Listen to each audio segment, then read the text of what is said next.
नमस्कार. जीवनावश्यक सर्व काहीमध्ये आपणा सर्वांचे मनपूर्वक स्वागत.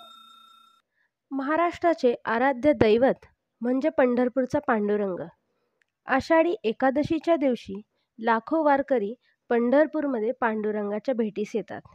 या एकादशीच्या दिवशी उपवास केला जातो. हा उपवास दुसऱ्या दिवशी द्वादशीच्या दिवशी सोडला जातो. आज आपण पाहूयात या उपवासाच्या दिवशी काय खावे व काय खाऊ नये. उपवासाच्या दिवशी उपवासाचे पदार्थ खाल्ल्याने बऱ्याच जणांना पोटाच्या समस्या, पित्त, ॲसिडिटी, गॅस असे होते. सर्वप्रथम आपण पाहूयात उपवासाला काय खाऊ नये की ज्याने त्रास होऊ शकतो. उपवासाच्या दिवशी साबुदाण्याचे पदार्थ म्हणजेच खिचडी, साबुदाणा वडे, तेलकट, शेंगदाण्याचे पदार्थ असे कमी प्रमाणात खावेत. या काळात पावसाळा असल्याने पचनशक्ती नाजूक असते, त्यामुळे शेंगदाणा, बटाटा असे वातुळ पदार्थही खाऊ नयेत.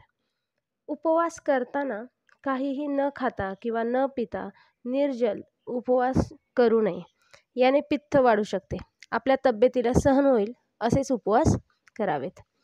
उपवासाच्या दिवशी चहा, कॉफी प्रमाणात घ्यावी. जास्त चहा, कॉफी घेतल्याने ॲसिडिटी होऊ शकते.